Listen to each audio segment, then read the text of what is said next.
I'm new to the school, to the Princeton Waldorf community. I was at Rudolf Steiner for 2 years, and before that we were in Hong Kong and at a Waldorf preschool there.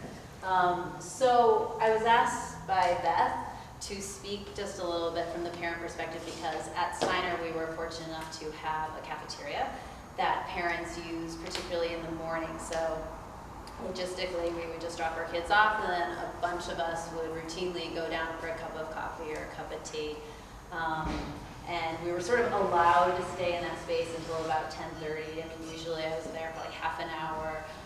But they also had like knitting groups use the space, and it was nothing special. I mean, this is like amazing. This was like bare bones cafeteria, like, you know, a few tables and chairs.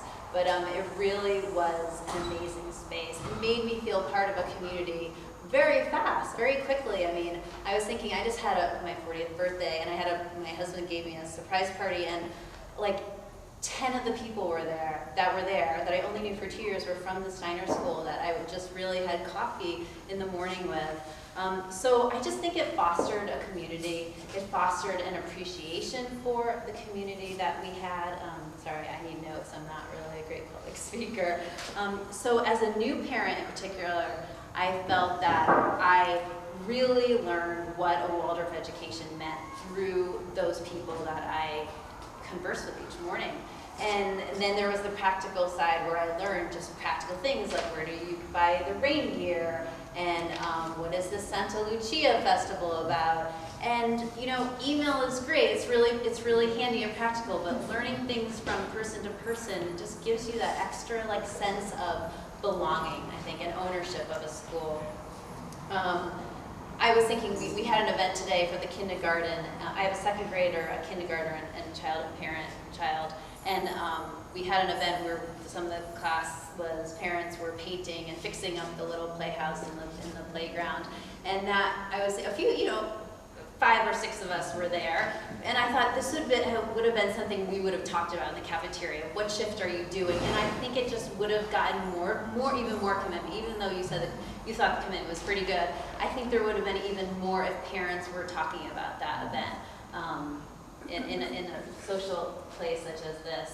I think for existing parents, your commitment to Waldorf and recommit both financially and emotionally.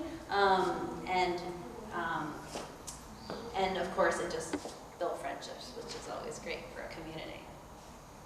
When Beth asked me to speak today, I knew it was very easy to think about what the space gave me and that sense of community that it gave me, but I started to think about why did the Rudolf Steiner School have a space like this? Here we are in Manhattan. We have these amazing coffee shops a block or 2 away. We had a crappy diner a block away. You could have anything you wanted. Why did they? And also, I mean, we're in a townhouse. Everyone's on top of each other as it is. We don't have like extra space to be like, oh, what do we want to do with this space? We have so much extra space. Let's give it to the parents. And I think that they really saw value in giving parents a place to congregate and converse, and they wanted parents around on the premises. And I joked, but I thought it was more than just coincidence that the admissions counselor always took her tours through the cafeteria in the morning when she knew parents were going to be there, because I just think it gives them a sense of community, and parents want to see that. Even if they're the parents who go to work every day and who are not able to sit and have a cup of coffee, they like to know that the school has a nice community. And I just felt because the school gave me so much that I really always wanted to give back to the school so much. My husband always joked, he's like, the school's gonna bleed us dry. But it was like, I was just willing to do that because I really felt like a part of a community. And that's my talk.